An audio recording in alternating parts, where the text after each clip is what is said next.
আমরা তো অনেকদিন ধরে তেল পাই না, এখন তেল অনেক কুচি লাগতেছে আমাদের। গাড়ি বন্ধ ছিল, তেল পাই না, অনেক দামের ভিতরে এখন তেল পাইছি। কালকে থেকে আসি, আজকে পাইলাম তেল।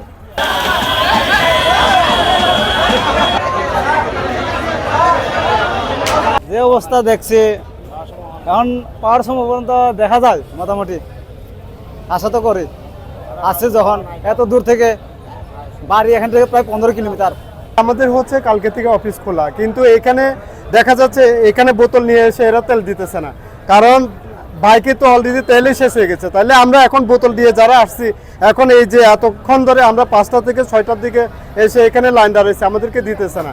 কালকে থেকে আমরা কিভাবে অফিস করব? যারা সদরে আছে তারা তো ম্যানেজ করতে পারবে, কিন্তু আমরা অন্য উপজেলায় যারা যাই, তাহলে কিভাবে আমরা যাতায়াত করব তেল ছাড়া?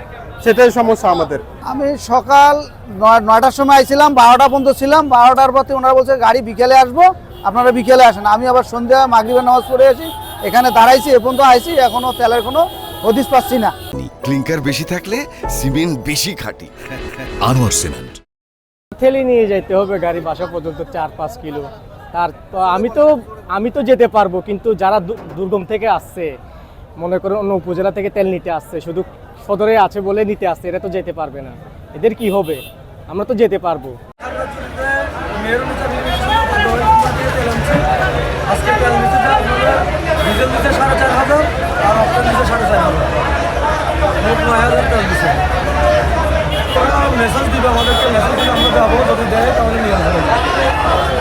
ডিজেল আমাদের 13,500 লিটার দিছে, তার অকটেন দিয়েছে 4,500। এখন মানুষকে তো চাহিদা অনুযায়ী আমরা দিতে কোত্থেকে পারবো? 4,500 তেল এখন আপনি দেখেন না এখানে কতজন লোক আসছে। আমরা 7টা থেকে দেওয়া আরম্ভ করছি, এখনও দিতেছি। যতক্ষণ পর্যন্ত আসা ততক্ষণ পর্যন্ত দেব, শেষ হয়ে গেলে আর কোত্থেকে দিব?